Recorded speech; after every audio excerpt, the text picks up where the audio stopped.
l'occasion des 6e journées de la dissidence qui se tiennent à Madrid, nous avons décidé d'interroger un cadre de nation que les membres les plus récents ne connaissent sans doute pas. Et pourtant, David, c'est son nom, est un des membres fondateurs du mouvement Nation. Pour des raisons professionnelles et personnelles, il s'est expatrié en Espagne, où il habite maintenant depuis presque 10 ans, et nous avons pensé intéressant de lui poser quelques questions pour connaître son avis sur la situation. Bonjour David. Avant tout, peux-tu te présenter à ceux de nos spectateurs qui ne te connaîtraient pas encore? Parfaitement. Donc, je m'appelle David, je suis né à Bruxelles, j'ai 37 ans, papa d'un petit garçon. Ça fait maintenant 9 ans que je suis ici en Espagne. Et bon, ma carrière, on va dire politique, j'ai commencé assez jeune. En premier lieu, je suis rentré à l'époque au Parti des Forces Nouvelles, où je ne suis pas resté longtemps. Mais donc après, j'ai fait partie d'un groupe bien connu, un groupe d'action, jusqu'à son autodissolution en 93. Puis on va dire il y a une petite période de traversée du désert.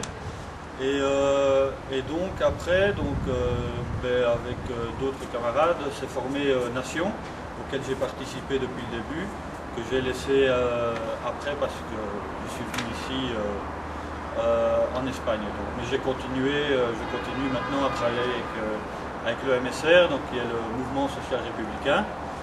Donc voilà plus ou moins mon parcours politique. Comme tu viens de le dire, tu restes actif politiquement en Espagne. Est-ce que la manière de militer ici est très différente de ce que tu as connu en Belgique?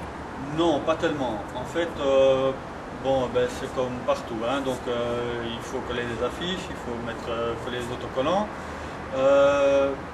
Une chose qui m'a quand même marqué ici en Espagne, c'est le niveau, on va dire, intellectuel, de connaissance des jeunes militants qui sont très bien formés. Je dois dire que c'est quelque chose qui impressionne. Vous pouvez parler avec des jeunes militants, ils savent de quoi ils parlent, et c'est une très bonne chose. C'est la meilleure chose qui arrive à un jeune garçon quand vous devez parler avec des adversaires, etc. Voilà, ils ont de l'argumentation, c'est vraiment très bien. Peux-tu nous résumer la situation du camp nationaliste en Espagne? Bien. Donc en fait en Espagne, on peut comparer ça peut-être à la situation américaine. Donc il y a deux grands partis, donc le Parti socialiste et le Parti populaire, donc un parti libéral.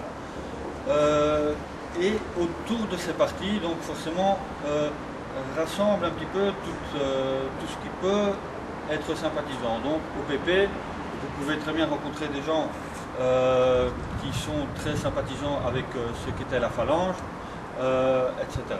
Maintenant, pour ce qui est du camp nationaliste, la représentation est assez faible, c'est un fait, justement parce qu'il y a des gens qui considèrent que c'est mieux d'aller aider le PP pour faire un vote utile, qui à la fin sera inutile, puisque le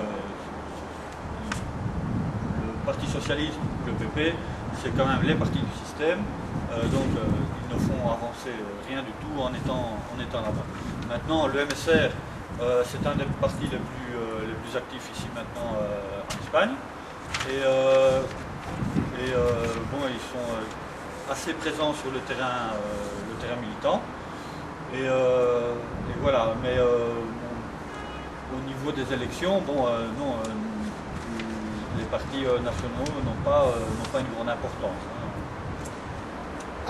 À part le plaisir de se rencontrer entre militants venus de toute l'Europe, penses-tu que les activités comme les journées de la dissidence qui viennent de se dérouler à Madrid ont un but, ont un rôle important à jouer? Évidemment, maintenant c'est un fait que ça fait toujours plaisir de se voir entre camarades, mais c'est 3 jours de conférences, de discours, vous apprenez un paquet de choses chaque fois. Il y a forcément des sujets que vous connaissez, etc.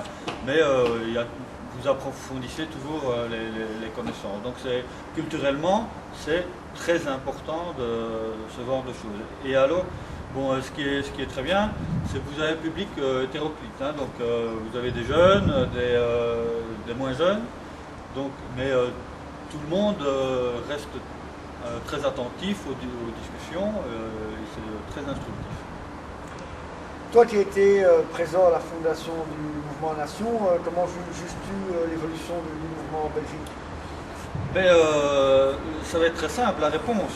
Ça fait déjà 12 ans. Ça fait 12 ans que le mouvement existe. Donc déjà, seulement cette réponse, ça vaudrait, non?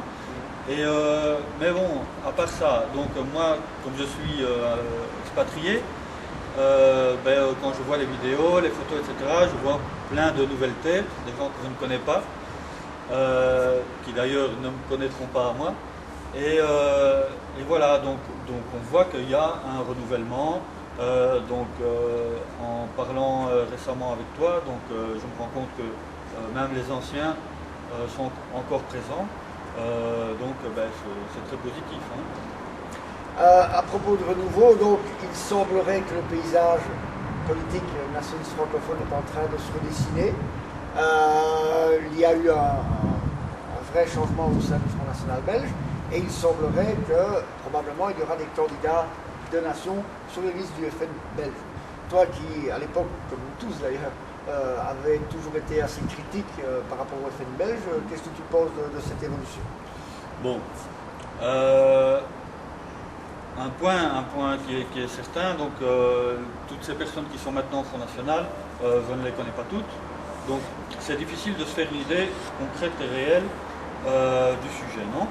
Mais bon, par ce que je vois, ce que je lis, etc., pour Nation, c'est un fait que c'est une chance, c'est aussi une chance pour le Front National.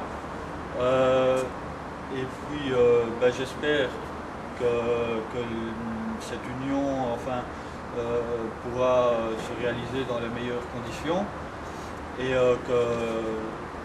qu'il y aura une bonne entente même après les élections. Mais voilà, mais c'est une opportunité pour les deux camps, je pense. D'avoir évidemment des élus, avec l'apport des nations, donc avec l'apport des cadres, la formation des militants, etc. Pour le Front National, c'est totalement bénéfique, parce que pour les collages, pour les présentations qui vont se faire dans les communes, etc., c'est important pour eux, et pour nous c'est aussi très bien de toute façon. Ça nous fait connaître un peu plus à la population. Je souhaite une bonne chance à ce projet. Hein. Ben voilà, l'interview se termine. Est-ce que tu as un dernier mot pour les Belges qui vont te voir sur cette vidéo très bientôt? C'est très simple. Bon, pour les camarades plus jeunes, voilà, ce qui est important, c'est la formation. Je vous conseille chaque fois qu'il y a des journées de formation, même si c'est des randonnées, après il y a des conférences, etc. Je vous y invite d'y assister. C'est vraiment ce qui importe, c'est tout ce qui est dans la tête. Et voilà, une bonne continuation. Et on se verra bientôt, hein, j'espère, sur la Belgique. Voilà. Merci. Merci Hervé.